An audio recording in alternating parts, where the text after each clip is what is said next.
My name is Krista. I am 33 years old.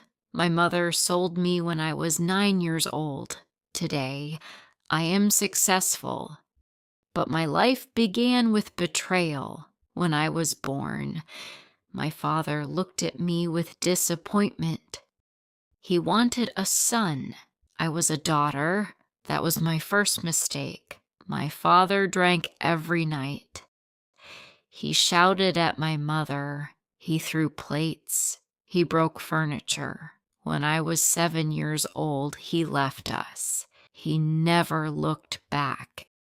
After that, my mother worked 3 jobs. She washed dishes during the day. She cleaned offices at night. She took any work she could find. We lived in a basement apartment in San Francisco. The walls were wet.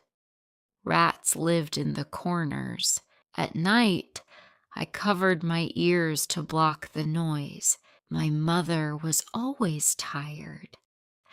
Her hands were red and rough from cleaning chemicals. Her back hurt from carrying heavy buckets. I tried to help. I was only 7 years old, but I went with her to work. I carried bags. I swept floors. I stayed quiet. We were always hungry. Sometimes people gave us old bread. Sometimes my mother skipped meals so I could eat. Every month, the landlord banged on our door. He shouted, "Pay the rent or leave." My mother begged for more time. But he never listened. I loved my mother. She was all I had, and I thought she loved me too. Then one winter night, everything changed. My mother woke me up in the dark. She said, "Get dressed, Krista. We are going somewhere." I was confused, but I obeyed. We walked through cold streets. We stopped at a big house, a house with iron gates and stone steps. My mother knocked. A woman in a black dress opened the door. She looked at me like I was a stray dog. Inside, a wealthy elderly couple sat in a room full of expensive furniture. The man wore a suit. The woman had rings on every finger.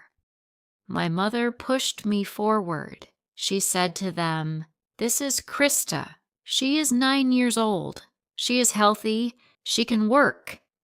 The man looked at me. He asked, "Can she clean? Can she cook?" My mother nodded. She said, "Yes, she is a good girl, very quiet."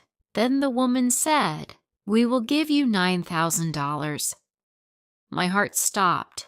I looked at my mother. She was not looking at me. She was looking at the money on the table. I grabbed her hand. I said, "Mama, what is happening?" She pulled her hand away. I held her coat.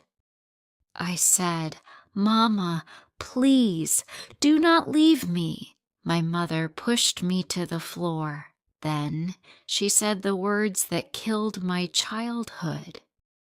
She looked at me and said, "Krista, if you follow me, you are no longer my daughter. I will never forgive you." My heart broke. My mother took the money. She walked out the door. She did not look back. I screamed. I cried. But the door closed. That night I understood. My mother sold me. I cried and cried until I had no tears left. The couple's name was Mr. and Mrs. Henderson. They were rich, but they were cold. They had no children. They did not want love. They wanted a servant. Mrs. Henderson gave me a small room in the attic. It was dark and cold.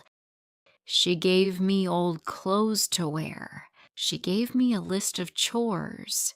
Every morning, I woke up at 5. I cleaned the kitchen. I washed the floors. I polished the silver. I made their breakfast. If I made a mistake, Mrs. Henderson hit me with a wooden spoon. If I was too slow, she locked me in the attic without food. I cried every night. I missed my mother, but I also hated her. Years passed. I grew older. I learned to survive. Then one day, everything changed again. I was 14 years old. I was cleaning the library. Mr. Henderson was reading a newspaper. He looked at me and said, "Can you read, girl?" I nodded. My mother had taught me to read before she sold me. Mr. Henderson gave me the newspaper. He said, "Read this." I read it aloud. My voice was clear. He looked surprised. He said, "You are smart." From that day, he started teaching me. He gave me books. He taught me mathematics, history, and English. Mrs. Henderson did not like it. But Mr. Henderson ignored her. He said to me, "You remind me of my sister. She died young. You have her eyes." I did not know if it was true, but his kindness saved me. When I turned 18, Mr. Henderson made me his assistant. He taught me about his business. He owned fashion stores across New York. He was strict, but he was fair. He looked at me and said, "Krista, if you work hard, you will succeed." So I studied every night. I learned everything. When I was 25, Mr. Henderson became very sick. Before he died, he called me to his bedside. He said, "Krista, you are like a daughter to me. I am leaving you my company." Mrs. Henderson was very angry, but the will was clear. Everything went to me. At 28, I became the owner of a fashion empire. I expanded the business. I opened stores in Paris, London, and Tokyo. People called me Miss Krista. I was powerful. I was respected. I was rich, but I never forgot where I came from. I never forgot the basement apartment. I never forgot the hunger that lived inside it. I hired people who had nothing. I gave them chances. I treated them with respect. One December evening, I was leaving my office. It was very cold. Then I saw her, an old woman sitting on the sidewalk. She was wrapped in torn blankets. Her hands were shaking. She held a cardboard sign that said, "Please help." Something about her face looked familiar. I stopped. I walked closer. Then I saw her eyes, and I knew it was my mother. She looked so old, so broken. Her hair was gray and dirty. Her face was thin. She did not recognize me. I knelt down beside her. I said, "Do you have family?" She looked at me with empty eyes. She said, "I had a daughter once, but I lost her." My heart was breaking. I said, "You did not lose her. You sold her." Her face froze.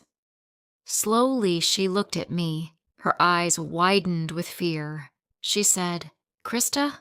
Her eyes filled with tears. She said, "I am sorry. I am so sorry, Krista. I was desperate. I had no money. I thought you would have a better life." I stood there trembling. Part of me wanted to walk away. Part of me wanted revenge, but another part of me remembered. She was still my mother. I helped her stand. I said, "Come with me." I took her to my apartment. I gave her clean clothes. I gave her food. I let her sleep in a warm bed. The next morning, she cried again. She said, "I do not deserve your kindness." I looked at her. I said, "Maybe you do not, but I will not become what you were. I will not abandon you."